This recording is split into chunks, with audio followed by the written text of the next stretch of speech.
Good morning. Good morning.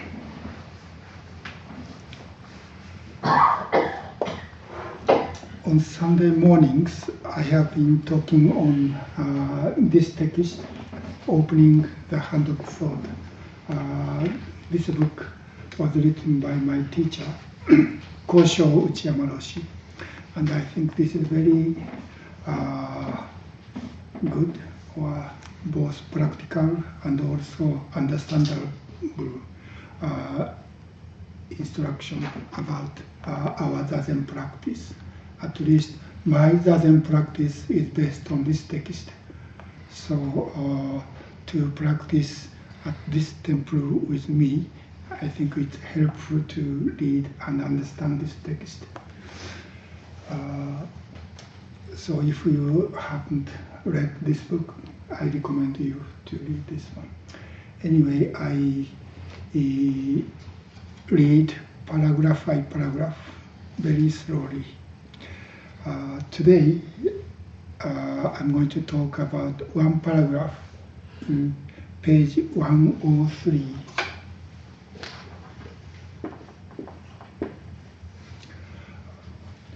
Third paragraph of page 103. The title of this section is Delusion and Zazen. Delusion and Zazen. Let me read the paragraph. In other words, our thought, whether through the view of existence or of non-existence, becomes the basis for the distortions of our lives that prevent life from manifesting in a straightforward way as it truly is. In Buddhism, thought as the foundation of these views of existence and non-existence is referred to as ego attachment. Ego attachment is our clinging to substance and calling it I, which in our ignorance we have falsely constructed in the constantly shifting world of interdependence.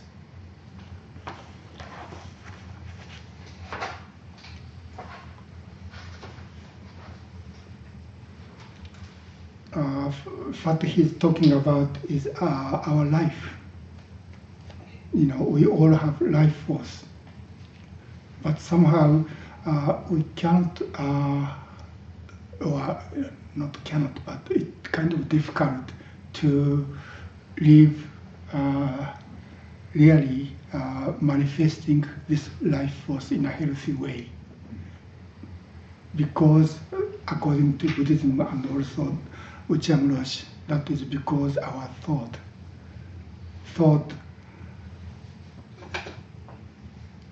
the word Okumura Roshi really used is omoi.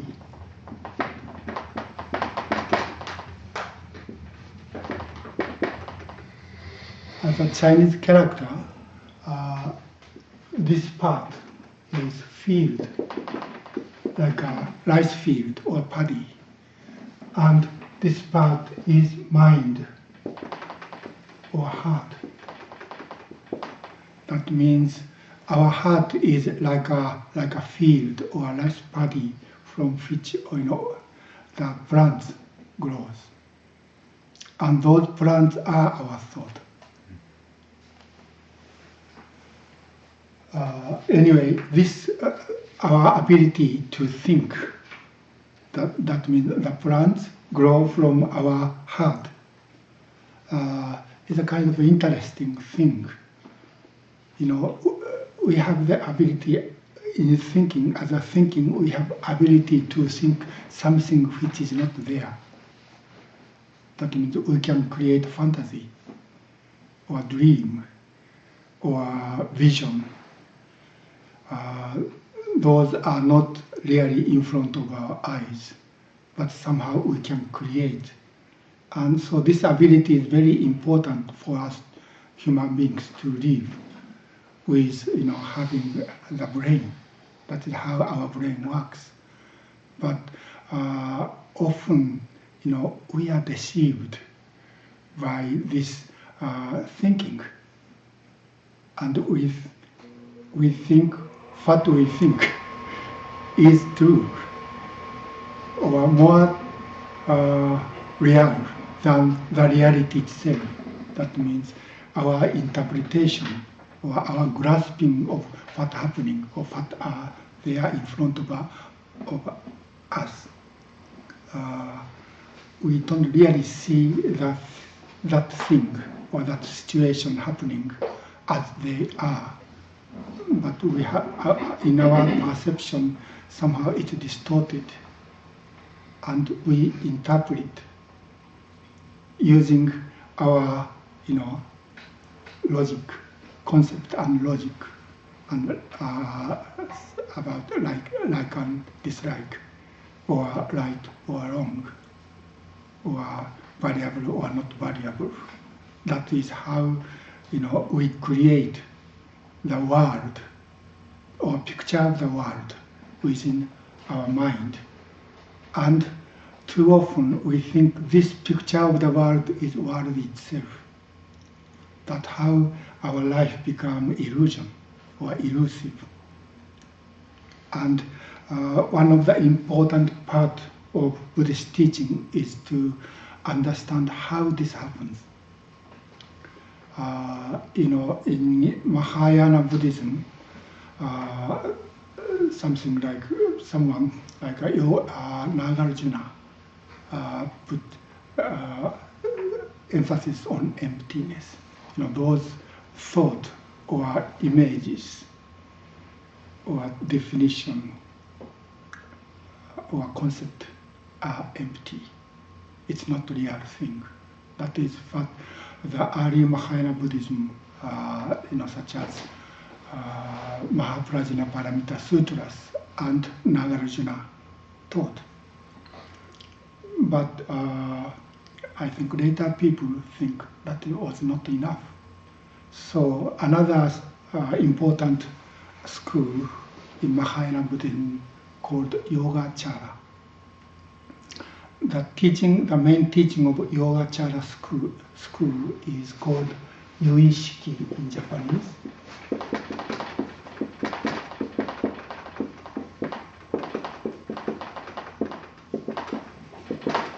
Yui means only, and Shiki is consciousness. So consciousness only. That means what they want to say is everything is empty, and yet we don't see all those things are empty. Why we cannot see the reality as they are? And what they wanted to show or explain is, emptiness is true. It's true, and yet we don't see the emptiness. What's happening in our mind? Why we cannot see, emptiness of all beings or equality of all beings? And what they, Yogacara means yoga practitioner of yoga. So those people practice meditation a lot. And that, according to the scholar, the original idea of consciousness only came from their experience within meditation. Because we have experience of sitting in front of the wall, I think we can understand that even when we sit facing the wall, there's no object, only the wall. Unfortunately, there's no good and bad wall. Wall is simply wall and no patterns. So we don't have any object outside of the but somehow, even when we sit with this posture, somehow things coming up from our consciousness become the object of this person sitting, and we start to make conversation. Or this person sitting, think I like this idea, or I hate that memory, or we think about many different things, or other people, and I think I like this person, or I hate that person, or this is variable, not a variable. So even though there's no such things in front of our eyes, all those things come up so vividly, as if they are real. And yet, by seeing these, all thoughts or imagination, or sometimes daydreaming, is simply consciousness only, because there's no object outside. That is how they started to think, those things happening in our mind is consciousness only. And in this case, our consciousness or our mind divided it into two parts. One is subject, another is object. And we start to interact. This is what we call a thinking. That is the original, origin of the idea of consciousness only. And later, in the development of the theory, they applied this idea, consciousness only, not only when we are sitting without object, but even when we get out of the zendo, we have some object, actual object. And our mind or consciousness we encounter through 6 sense organs. And we see those people's thought. We don't really see those things themselves, but what we see is only the perception of those things. Perception means, when things are there, somehow we receive the stimulation, and through our sense organ, it comes into our brain, and our brain create the perception. That is the second of the 5 skandhas. Third, rupa or material is that thing outside. And sensation. Through sensation, we create perception. And what we really see is this perception, not real thing outside of ourselves. And this perception is a kind of a painting.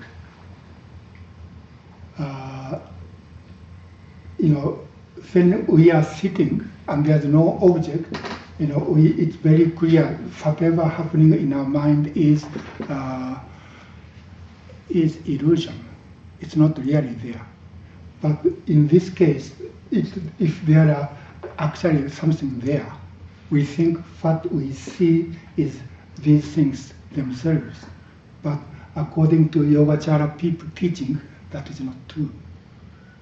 We only see the perception that's created using the sensation as material. Then we see, this perception, and next of the 5 skandhas is the formation. We work with this perception and think about this, whether this is good or not good, or I like this or I hate that, or this is important or not important. That is how our consciousness works. Our consciousness is the 5th of the 5 skandhas. So this is how 5 skandhas works. And when we, not we, but when those 5 skandhas work together as like a machine, in those, we somehow create the kind of a concept of I. And according to Yogacara, our consciousness has 8 layers. And the first 5 is a consciousness caused by encountering of eye and color or shape, ear and sound, tongue and taste. Those are called eye consciousness, ear consciousness, nose consciousness, and so on. Those are first 5 consciousnesses. And the 6th consciousness is our usual thinking mind. And they thought there are 2 more layers below our usual thinking or discriminating mind. And the 7th is called manas. That manas means thinking but discrimination. And often this manas is called ego consciousness. Ego consciousness. And 8th is called araya. Araya literally means a storehouse. That means in the deepest layer of our consciousness, all the experience we had in the past are stored. They call it as a seeds. So, araya consciousness is like a storehouse in which all the seeds are stored. These seeds are created by our past experiences. And this 7th consciousness grasps those seeds stored in our deepest consciousness as me. So according to Yogacara, this idea of I is created in the 7th consciousness.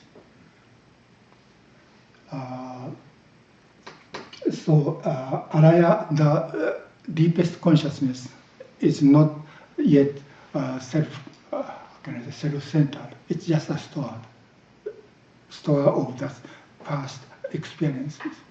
But 7th consciousness grasps this as me. And this me is most important. And this 7th consciousness influence or control first 6 consciousnesses. That 5, when we see something or when we experience something, depending upon what kind of seeds stored in our consciousness, somehow 7th consciousness try to kind of interpret how this I can be safe or can become more important or powerful or justified. That is how this 8 layers of consciousness works and create our life as a delusion. Because we take action not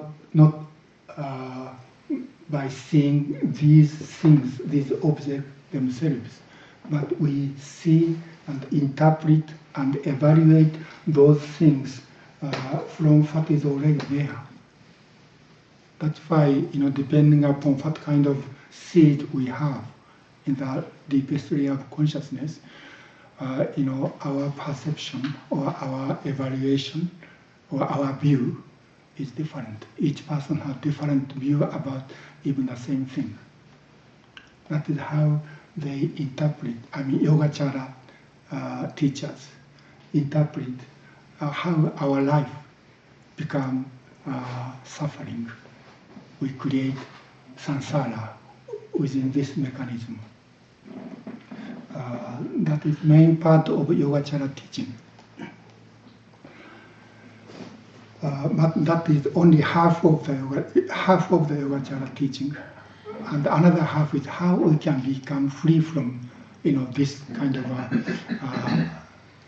a structure that makes our life into samsara. We make judgment whether this is important or not important based on something happening, something already there in our mind, and we take actions based on that idea and evaluation. And if we think this is important and valuable, then I want to make this my possession. So we chase after this. Or when I think this is not valuable or I don't like this, then I try to stay away. But somehow they come without my agreement. So we become angry, or I hate that thing. So I want to escape from those things. That way of seeing and viewing things and evaluating things makes our life lining after something we want, or valuable, or desirable, or escaping from something we don't want, or we feel this is not good. So we need to always run after something or escape from something. That's how we lose stability and peacefulness in our life. And sometimes we may be successful and we can get everything we want. Then we feel like heavenly beings. All my desires are fulfilled. But more often we feel like a hungry ghost. We can get a little bit, but that doesn't make us satisfied. So we want to get more and more. And our desires grow. So even when we get something we want, at that point we have more larger desires. So we cannot stop there. Or sometimes we feel like hell dwellers. We can't get anything, but this life is all suffering. That is how 6 realms of samsara is happening, at least in my understanding. Traditionally in Buddhist teaching, it said we transmigrate, or will be born in the next lifetime in one of the 6 realms. So this transmigration is from previous life to present life, from present life to the next life. But in my understanding, this transmigration is moment by moment within this lifetime. And we create those not only 6, but millions of realms. We, depending upon what is there and what is here, and how both sides create this picture, not only from this side and not only from that side. Both sides work together and create the picture. And those pictures can be different from each person. Each person has different picture because different karmic experiences in the past. So each person live in a different world, different realms. And according to Yogacara teaching, the path or practice we can be free from this structure is seeing all these things are consciousness only, create in our consciousness. That means try not to take action based on the things happening, especially being controlled by the seventh consciousness or ego consciousness. And Yogacara teaching says it takes more than forever, but it's possible to become a Buddha or to become enlightened. And once we released from this structure, then these eight layers of consciousness is not negated or eliminated, but the way these 8 layers of consciousness function is transformed. So after the function was transformed, they call these 8 layers not as a consciousness, but as wisdom. So consciousness is transformed into wisdom.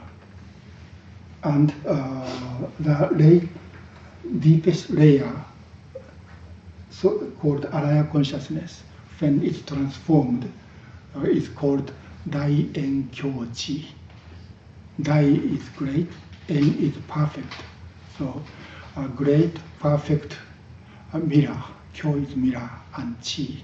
That means that the Araya consciousness start to function as a wisdom of reflect everything as they are.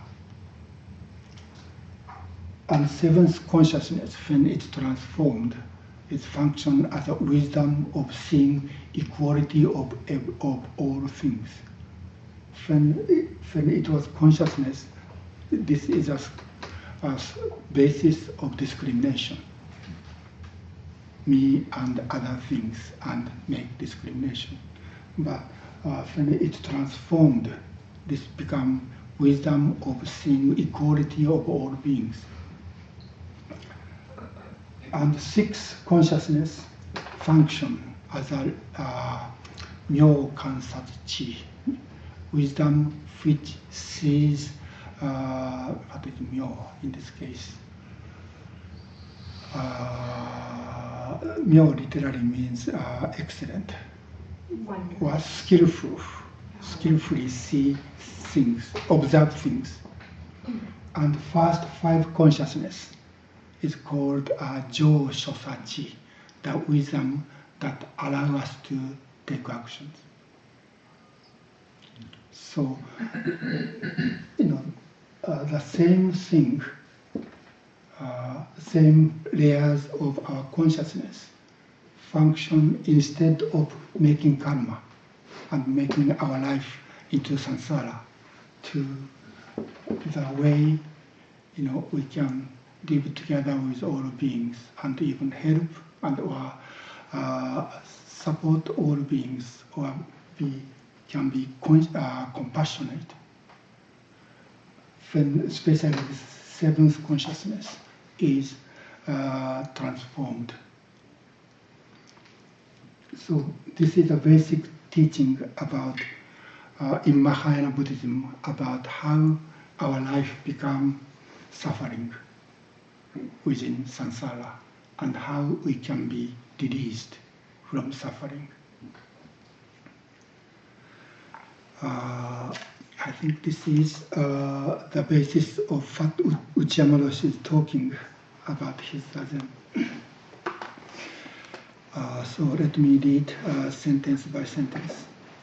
In other words, our thought. In other words means in previous paragraphs, he said, our life is a collection of all different elements, causes and conditions. But by thinking, we think there is something fixed, which doesn't change, and we call that I.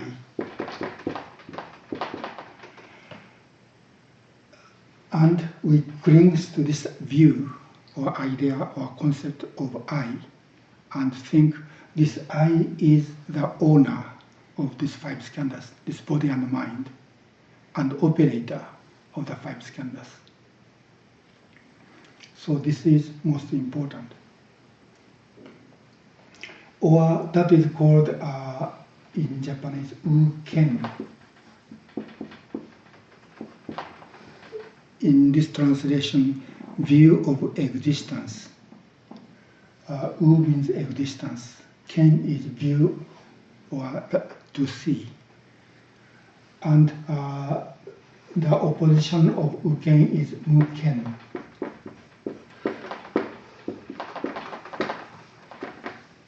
Mu means nothing. Or in this translation, it is said non-existence, view of non-existence. If we think, this I is really existing as a substance which doesn't change, then that is called uken, or view of existence. And if we see this, there's no such things, simply negate this I, then that is called muken. And according to Buddha's and Mahayana teachings, both are mistaken. And these are called two extremes. So, Mahayana teaching of emptiness, or ku, means emptiness, or shunyata, is neither u nor mu.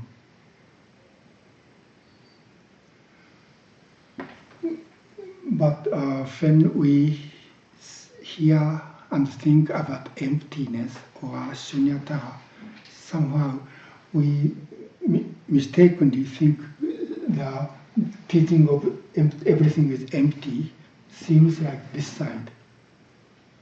And Yogacara people try to negate is that mistaken view.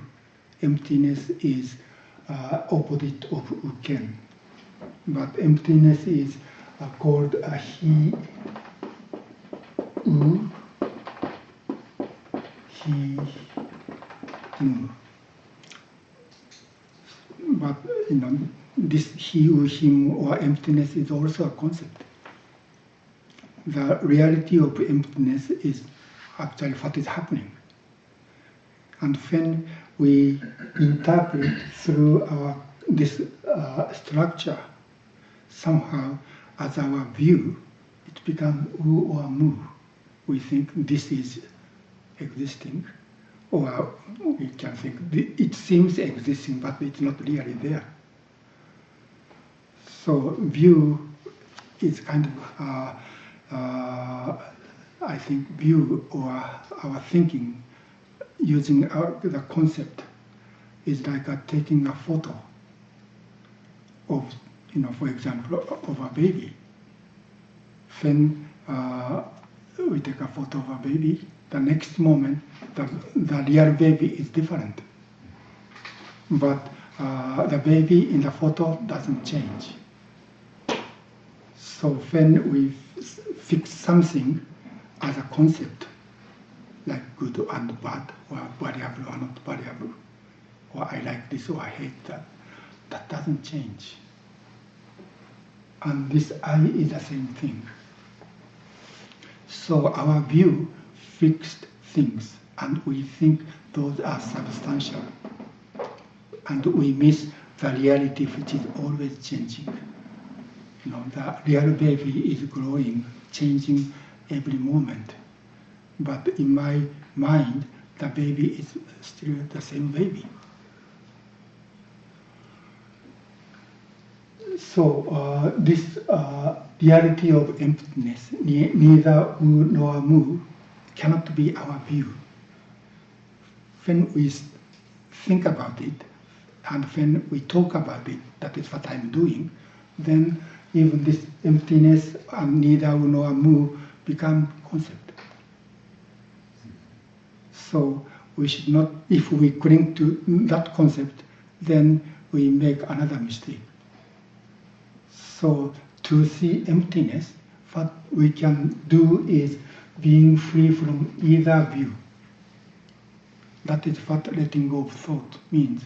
Depending upon our personality or tendency, we may go this way or that way. we sometimes, or some of us think, what we think is really there. That is uken. But everything is illusion, or nothing is really there is muken. Or, for example, another example might be the cause and result.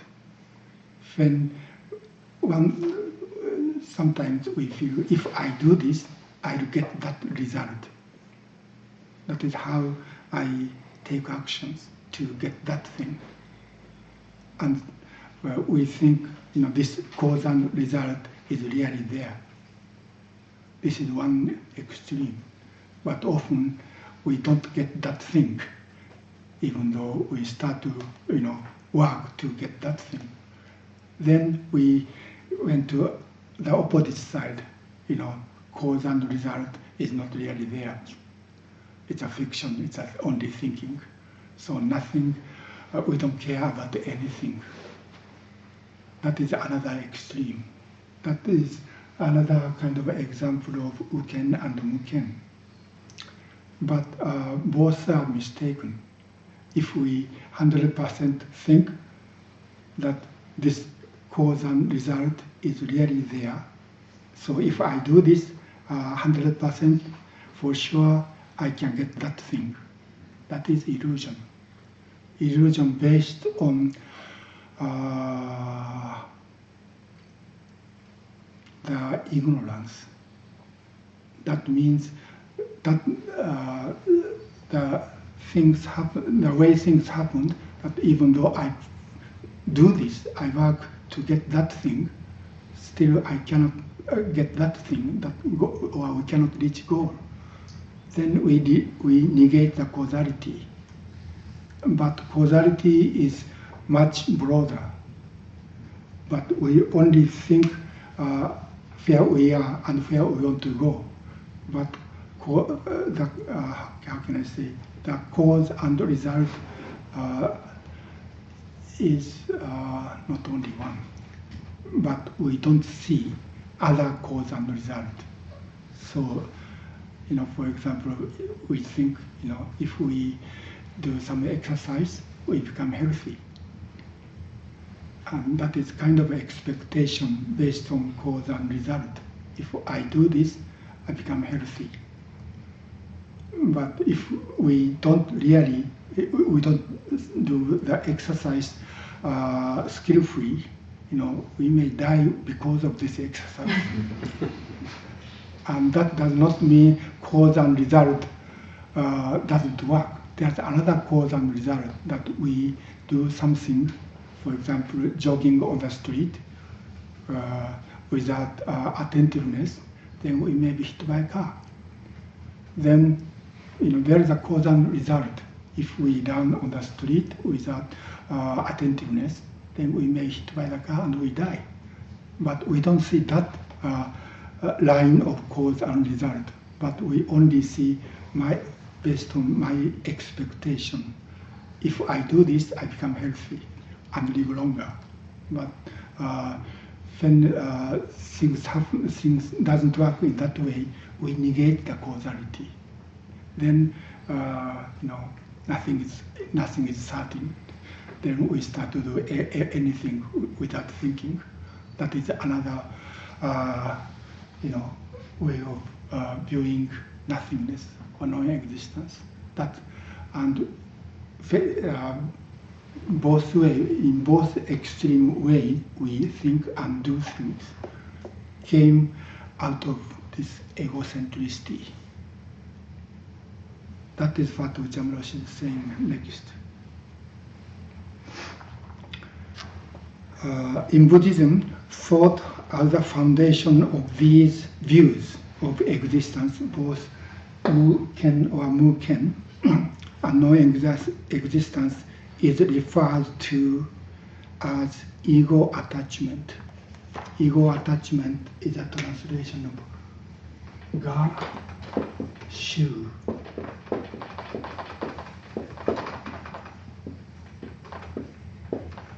Ga is self or ego, and shu is clinging or attachment or grasping. And according to Yogacara teaching, this came from the seventh consciousness. Everything become, or me, I am the center of the world. So all other things, people and things, should help me to be happy. But often it doesn't work in that way. So we become unhappy, and we become angry, and we try to fight. That is how our ego consciousness works.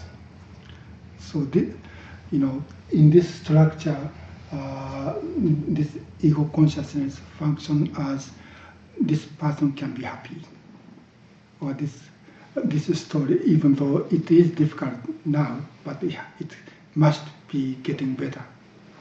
I mean, we create the story, and we want to make this story happy ending. Otherwise, we don't think this story is worth to continue. But then sometimes we kill ourselves. But those are only happening within this structure. So ego attachment is our clinging to substance. Substance means this I, which doesn't change and which can exist without relation with others.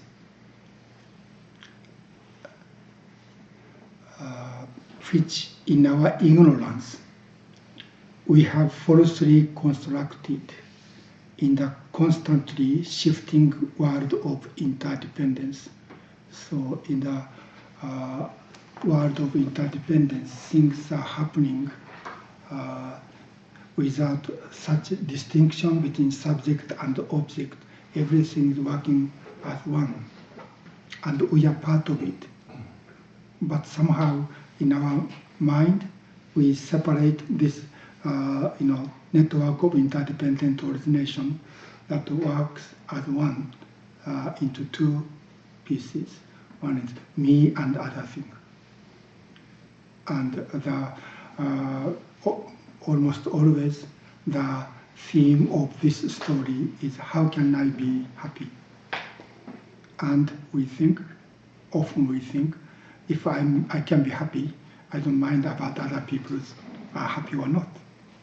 Or other people or things are the resource I can use to make me happy, or to make my desires satisfied.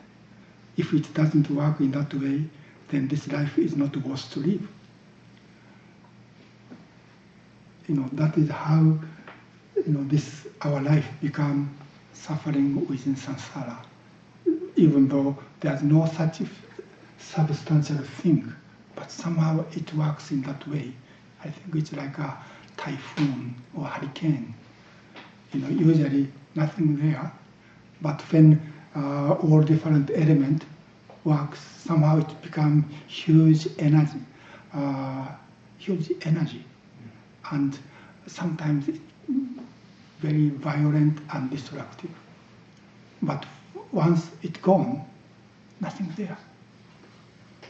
Our life is, like a hurricane or a typhoon or a tornado. It can be really harmful. But when it comes down, nothing there.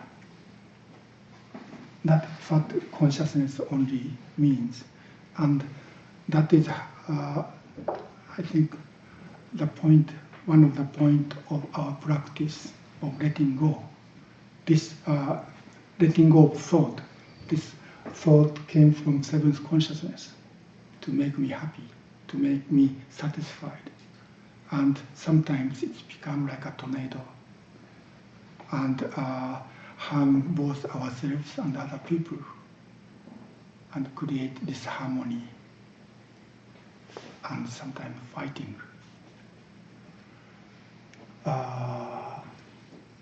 So not only in Mahayana Buddhism, but basic teaching of Buddhism from Shakyamuni Buddha is there are only 5 skandhas. But somehow these 5 skandhas attach themselves, and 5 skandhas become 5 upadana skandhas. And that means 5 skandhas cling to 5 skandhas themselves. And then it becomes typhoon. And we think, this is me. And I have to be happy, or I have to be more powerful than other people, or I want to be famous or wealthy, that kind of things happening in our mind, and our life becomes like a tornado. What we do in our zazen is letting go of that kind of thought based on or controlled by 7th consciousness. Just let go. Then we see the emptiness of 5 skandhas, not we see as an object. In our zazen, we don't see emptiness or reality as an object. But by letting go of all these kind of views, the reality of emptiness manifests itself. If we think about emptiness, then it's another view. But when we really keep letting go of any views came from this consciousness, these layers of consciousness, then the reality of emptiness appeared within itself. It's not a matter of I realize the emptiness. In that case, there's separation with I and emptiness. And that is still thinking, and that is a view. So at this point, we really need practice. Whether, even if we agree with this teaching completely, then that is thinking, another view. And that is not the point of Buddha's teaching. The point of Buddha's teaching, how we can become free from this structure. Well, it's already 11. So that is the meaning of letting go of thought. And as I often said, this practice is good for nothing. To me, this is really important, because if we practice, this sitting in order to get something, we are still within samsara. I'm not good enough, and I want to become enlightened. Therefore, I practice this painful practice. Then sooner or later, maybe I could get that thing. This is happening in our mind if we practice with that attitude to gain something. If we have expectation through this practice become a method or means to reach there.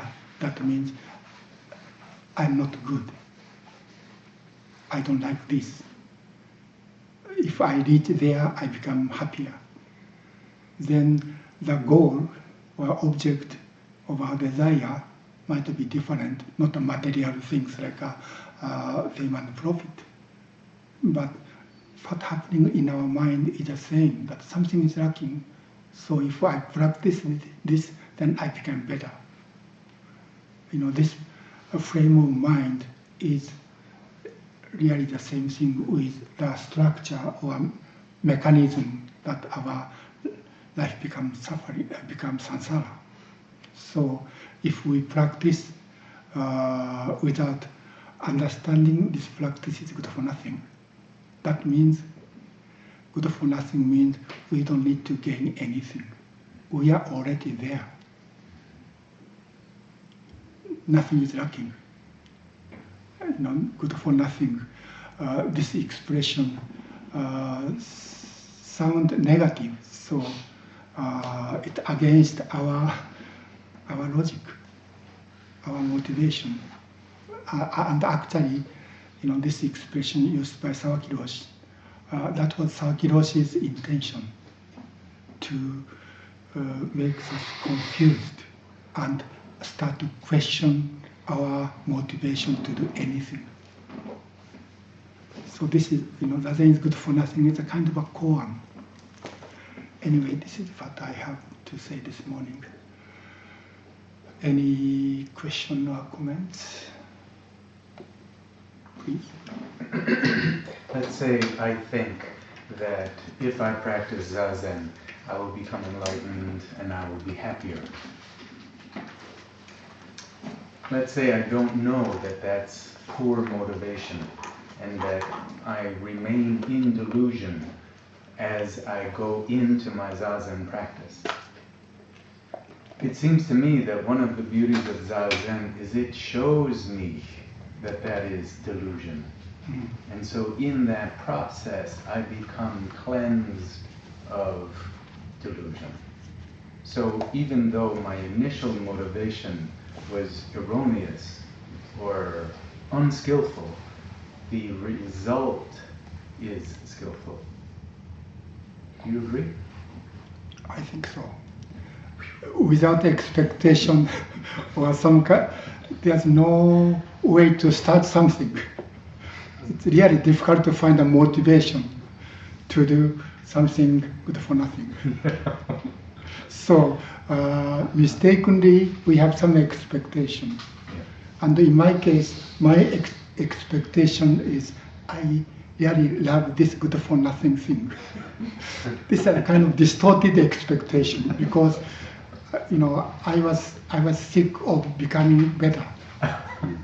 In Japanese society, in the process of education, everybody, teachers, parents, and the entire society ask me to be better, to be good for something. So when I was rebellious teenagers, I really like this good for nothing thing. That is how I started to practice. But that expectation was mistaken. So somehow that is why I said the saying is good for nothing is a koan. We have to work.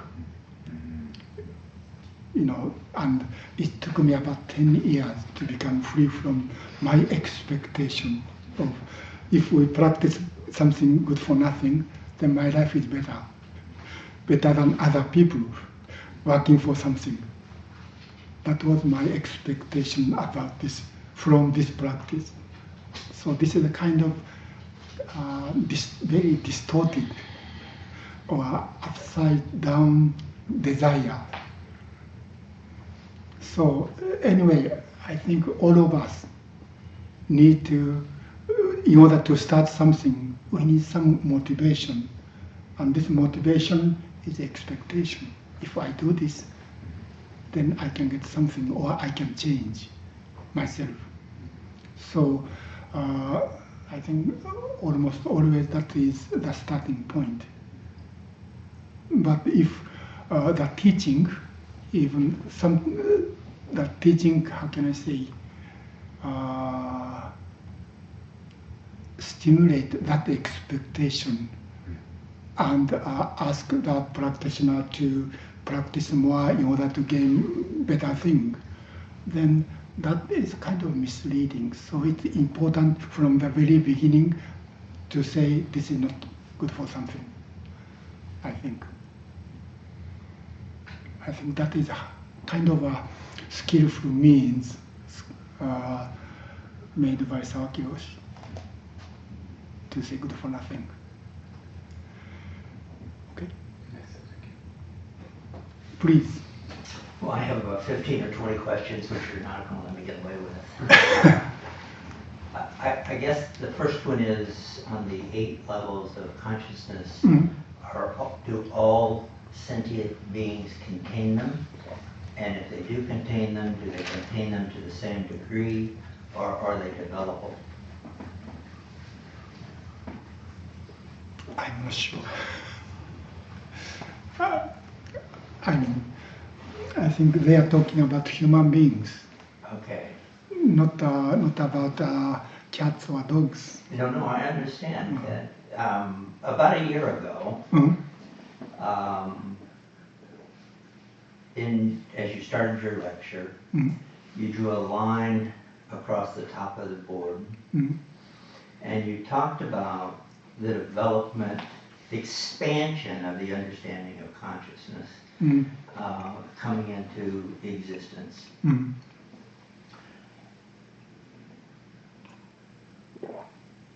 If we have 8 levels of consciousness, some of which are more developed in you and less developed in me, then that expansion as sentient beings collectively might happen collectively. And if that's the case, and we start to develop down to the 8th level, my question is, at the 8th level of, which apparently is just past wisdom, and becomes an absolute mirror, would that be the rough equivalent of an Atman?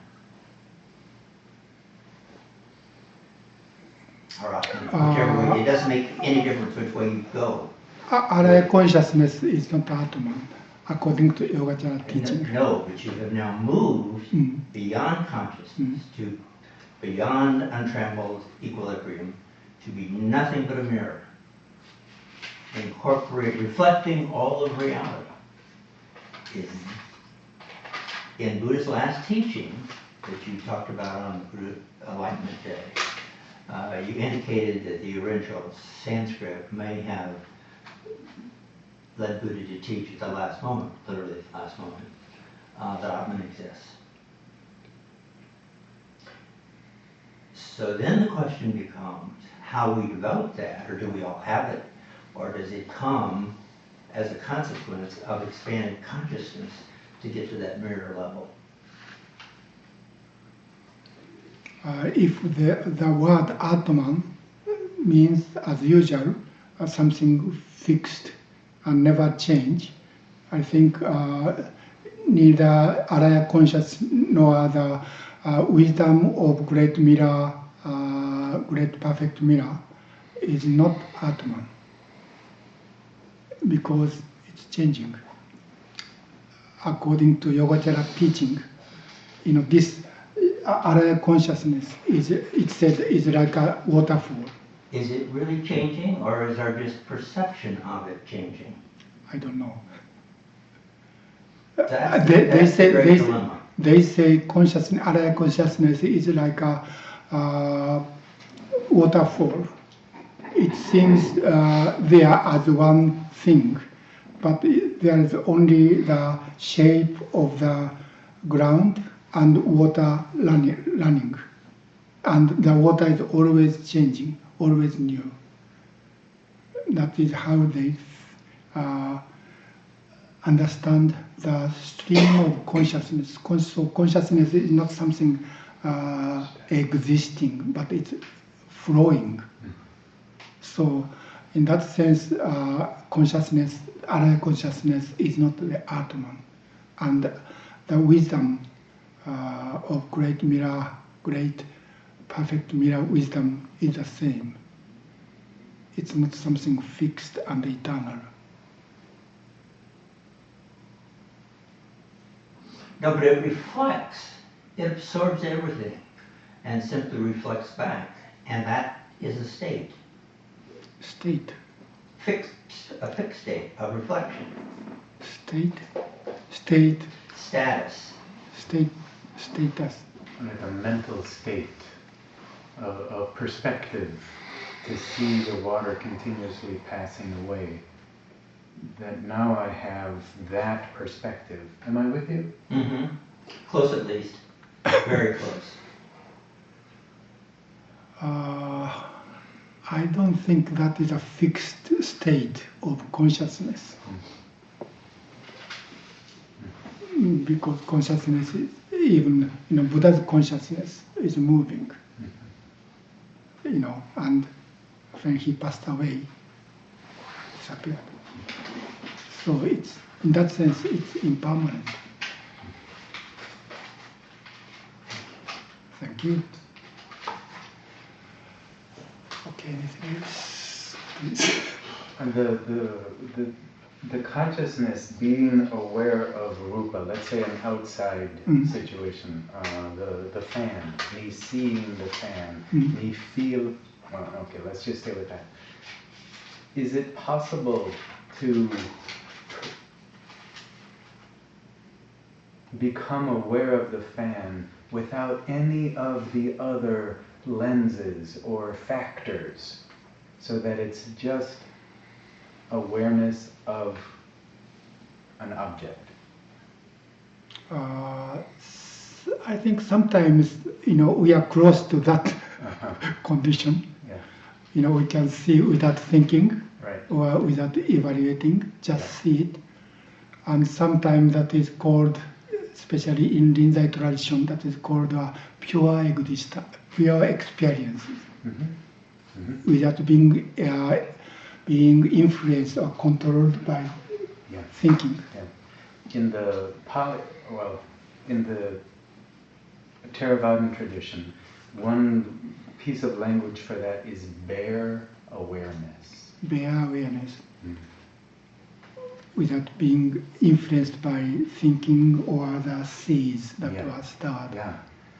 So I think that's possible. But next next moment, when I think I had that thing, we return. As soon as you say, I am aware of the thing, it's too late. That is thinking. Okay, thank you very much.